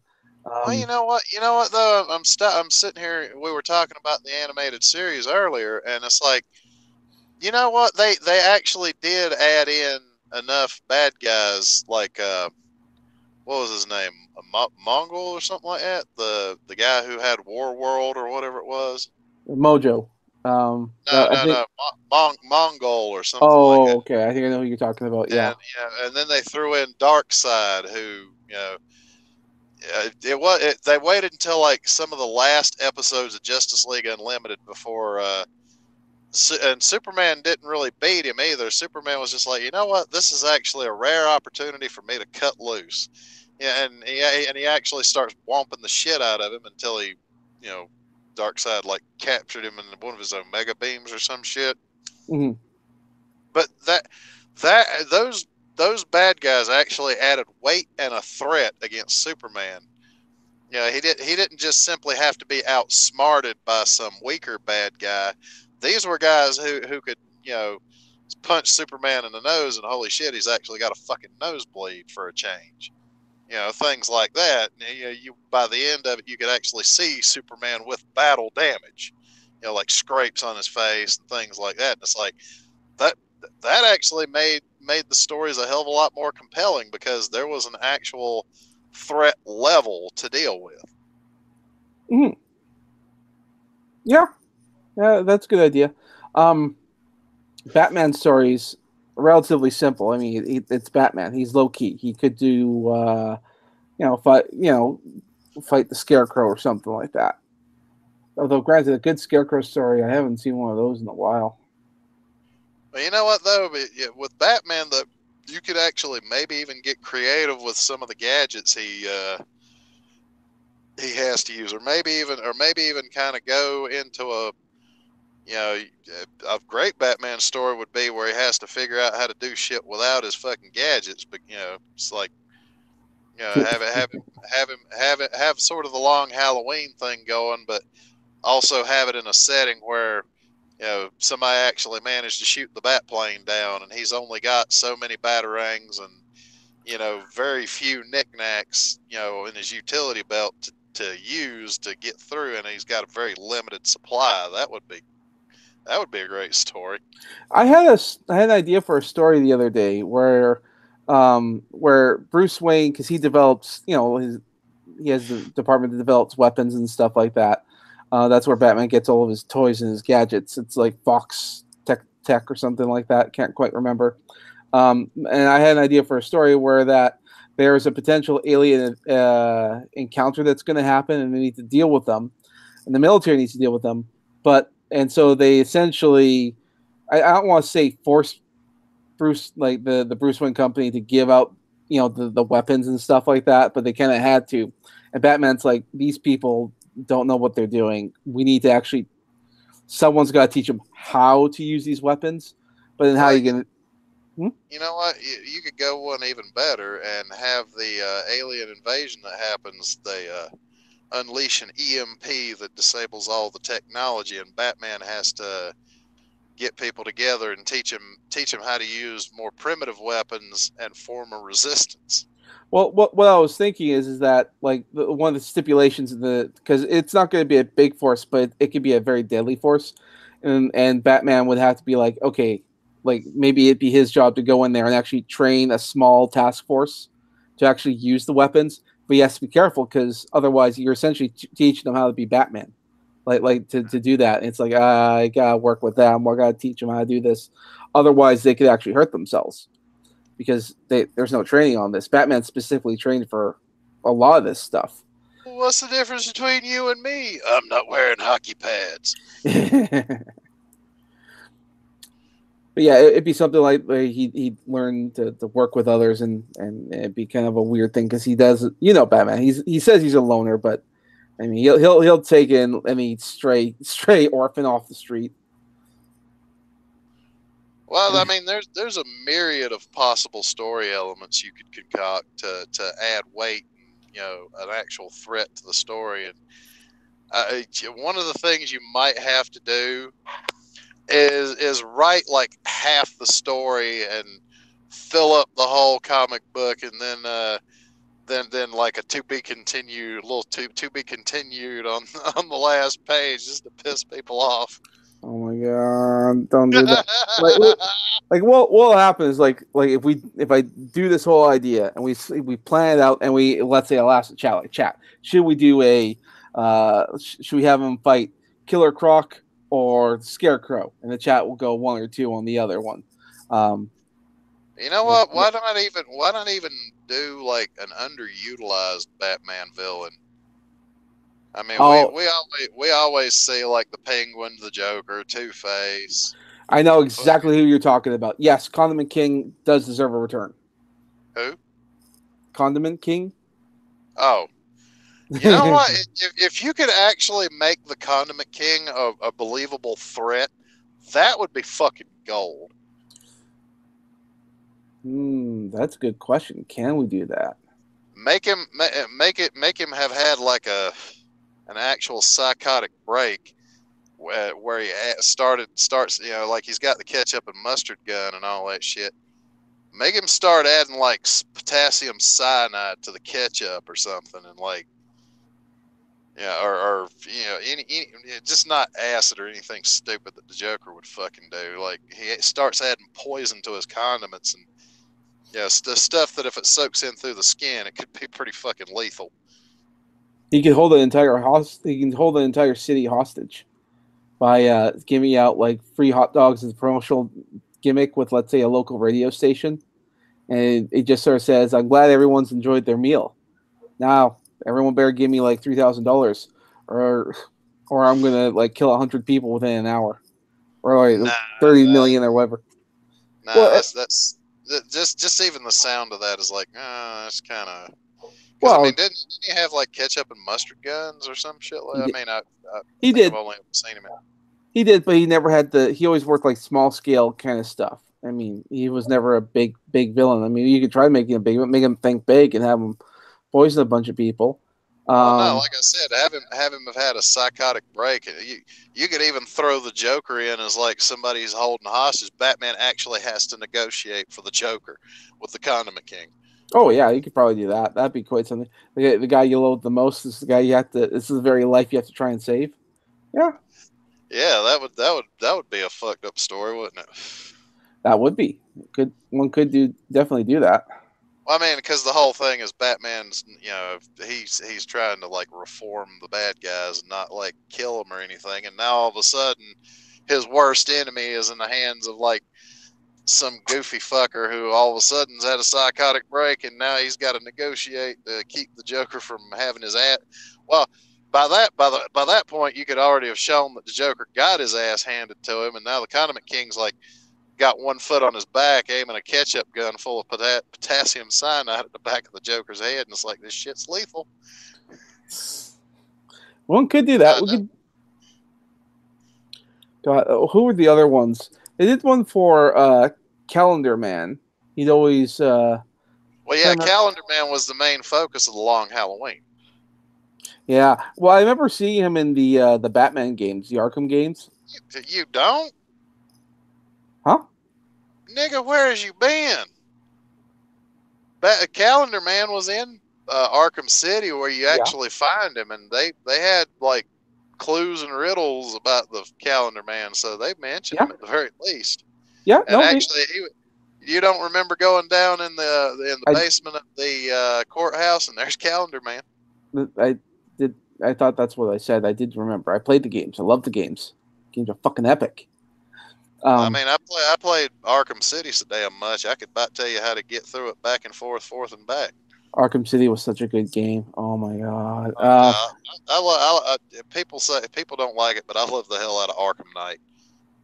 I'm not thrilled about having to do all the fucking Riddler bitch work to get the actual ending of the game, but still.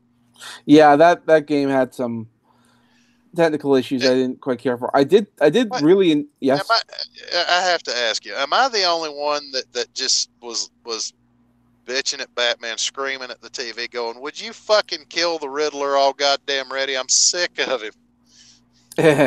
No, a lot of people like fucking hated it, but that's at the same time. I'm like, you're not gonna kill him. There's no. Okay, I'm just gonna wait for you guys to finish your talk, and I'm just gonna like sit here and twiddle my fingers. Yeah, no shit. Until you're done. I think what made the Riddler so goddamn annoying in those games is not only did you have to do a multitude of bitch work getting his damn little riddles and shit figured out, but in Arkham City you probably could have gotten away with you only had to do so many before you fucking got to beat his ass, but it wasn't enough of a beat down to justify all that stupid shit you had to do in the meantime. But just they should have had him just give the Riddler a true beat down, and that would have been way more satisfied. Yeah, one could do that. Who's another lesser known character of Batman's rogues gallery? Well, there was Color Man or some shit. Yeah, something like the Ten-Eyed Man, and they've had a lot of stupid Batman villains. Yeah, the ones that nobody's ever fucking heard of, just because they were in a comic, and then it's like, yeah, that was fucking stupid. I mean, if you look at Batman's rogues gallery of all the villains he's collected since he first started, that I think maybe there's like 10 or 20 that have become mainstays, and then there's like a whole bunch of them that have just kind of fallen by the wayside because they were fucking retarded. Yeah. Killer Quilt, I think, was it? And then there was Kite Man. Fuck, who else was the other guy? Man Bat was an interesting one. I really like Man Bat. He's Man Bat was the one that scared the piss out of people in Arkham Knight, because they had that. For anybody, if you haven't played it by now, fuck off. You're gonna get the spoilers anyway, because that game's been out for what, like 10 years already. It's been out since like 20.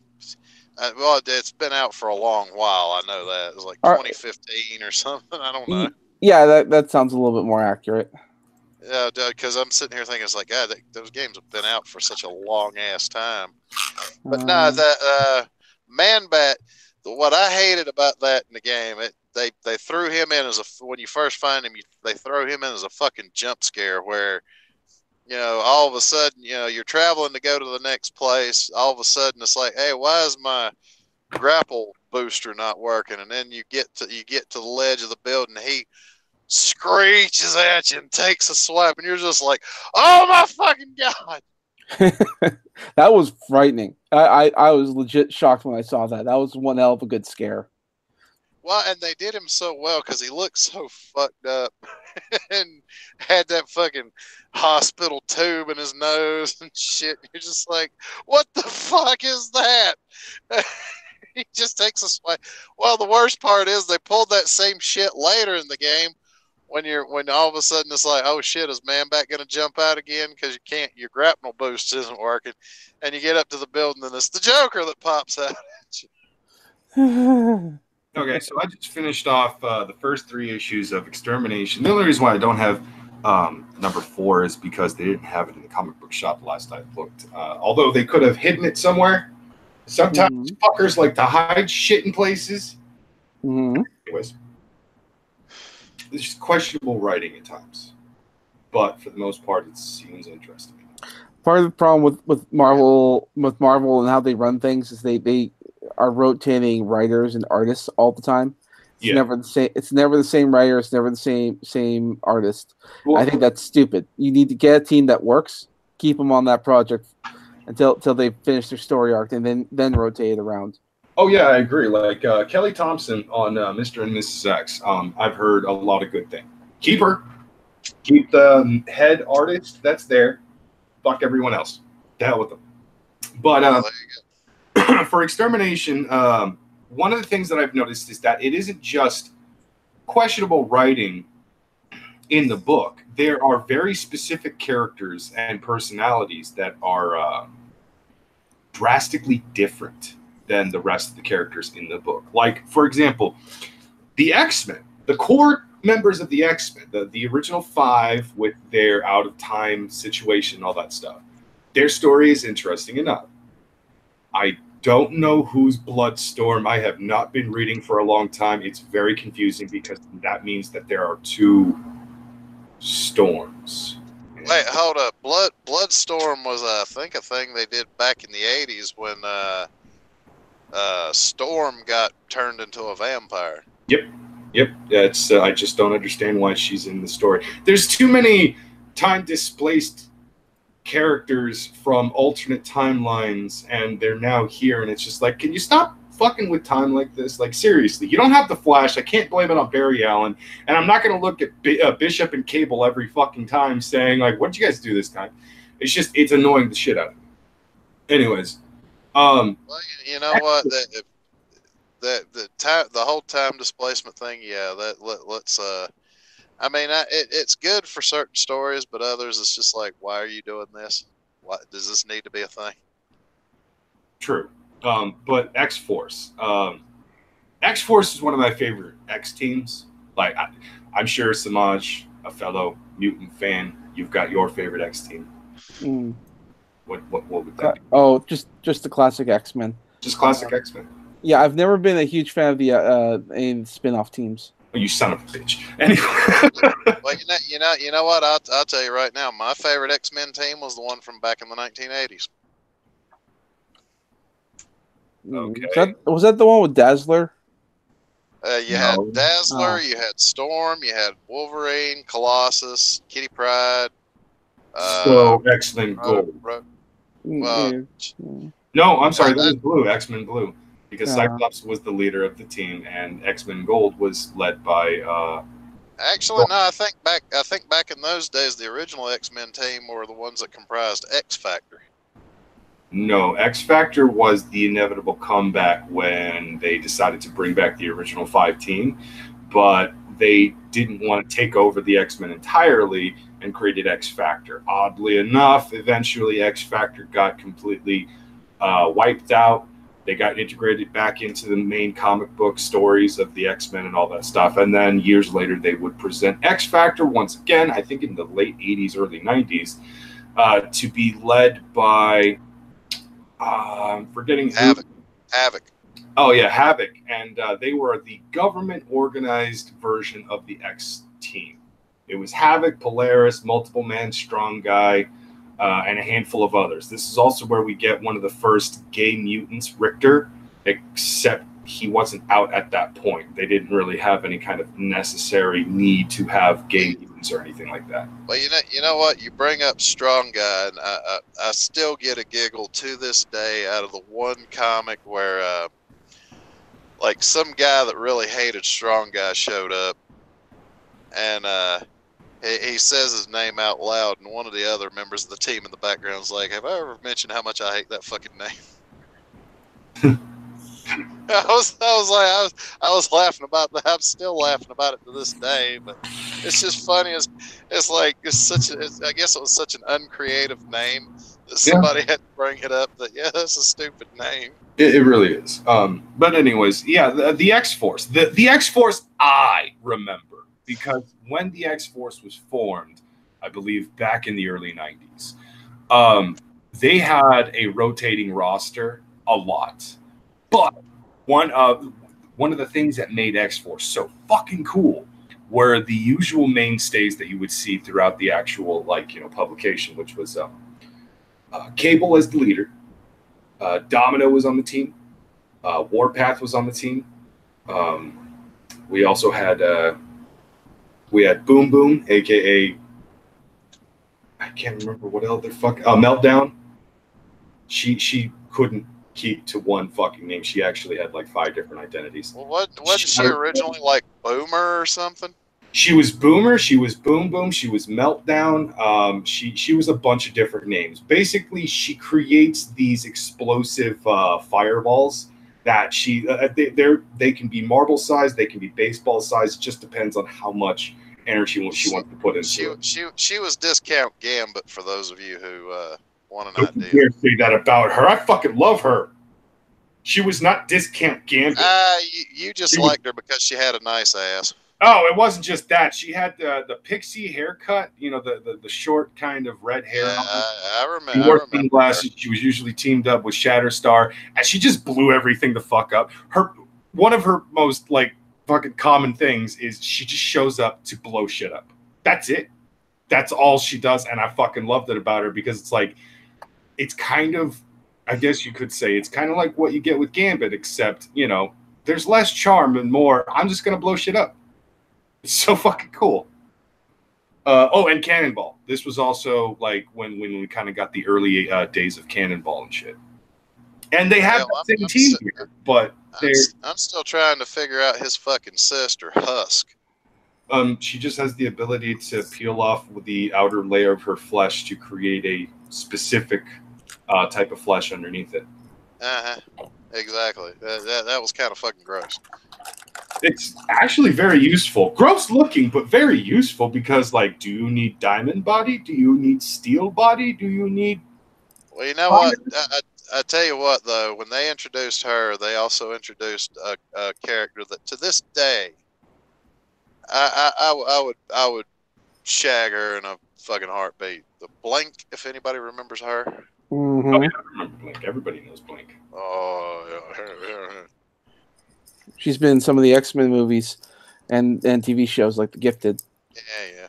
Well, you know what? She got really sexy during the oh god, what was the name of that fucking storyline? It had something to do with Apocalypse, where Legion traveled back in time to kill Magneto, but he accidentally killed Professor X and just created a fucking time paradox where Apocalypse took over half the fucking world. And all the mutants had to stay in Europe because that was the safest place to be. And they just did all kinds of fucked up where good guys were now bad guys, and fucking Wolverine and Jean Grey were together, and fucking Wolverine had lost a hand to Cyclops, and Cyclops had lost an eye to Wolverine, and all this badass shit, and Blink was in it, and I'm like, holy crap! Yeah, can I lick the purple off of your skin, girl? Yeah, Magnus is getting pervy about a comic book character. Shut the fuck up. Okay. We're going to be shutting down because I actually do have a very busy day tomorrow. I'm a little upset with Schmeckle for not taking control of tonight. I'm just like, I kind of wanted to go to bed a lot earlier, Whatever, shit happens. It happens. Don't worry. So remember, guys, we're going to be talking about comic books, and we're going to all work together and make a good story, be it Wonder Woman or Batman. Yeah, let's do that. That would be fun. I'm expecting 4 people from the audience, and I'm not going to say their names. They know who they are. To come up with really horrible ideas that in the long run will be fucking hilarious. because they're sick bastards and they like to fuck with things that we enjoy. Mm-hmm. Oh, come on, Brockus. You got triggered by horse nuts earlier. Let's smack the shit out of you for bringing that. Let's just be honest. Be creative, and don't be afraid of getting a little weird. And don't be afraid of being perverted. Oh God. Oh God, what's going on? Why did you bring up tentacles? Damn it! What? This shit right now. I see enough hentai to know where this is going. I have watched way too much hentai to know exactly where this is going. Fucking end it, man. Oh my God! Yeah, we're just gonna fuck up this shit. Fuck this. Good night, cunts.